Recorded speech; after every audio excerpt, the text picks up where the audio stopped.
ಬಿಜೆಪಿಗರಿಗೆ ಜೆಡಿಎಸ್ಗೆ ಇದು ಬೇಕಾಗಿಲ್ಲ. ನಾನಿವತ್ತು ತಮ್ಮ ಮುಖಾಂತರ ಕುಮಾರಸ್ವಾಮಿ ಅಣ್ಣನವರಿಗೆ ಬಹಳ ಗೌರವವನ್ನ ಕೊಡ್ತೀನಿ. ಒಂದು ಪ್ರಶ್ನೆಯನ್ನ ಕೇಳಲಿಕ್ಕೆ ಬಯಸ್ತೇನೆ.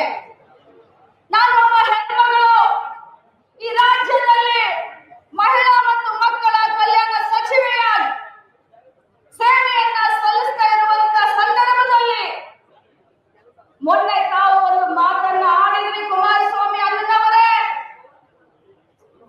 ಪ್ರೀತಮ್ ಗೌಡ ಅವರನ್ನ ಪಕ್ಕದಲ್ಲಿ ಕೂರಿಸಿಕೊಂಡು ನನ್ನನ್ನ ಮೀಟಿಂಗ್ ಕರೆಸ್ತಾರೆ. ಪೆನ್ ಡ್ರೈವ್ ಅನ್ನ ಹಂಚಿದ್ದು ಇದೆ ಪ್ರೀತಮ್ ಗೌಡ. ಬಿಜೆಪಿಯ ಪದಯಾತ್ರೆಗೆ ನಾನು ಸಪೋರ್ಟ್ ಮಾಡೋದಿಲ್ಲ.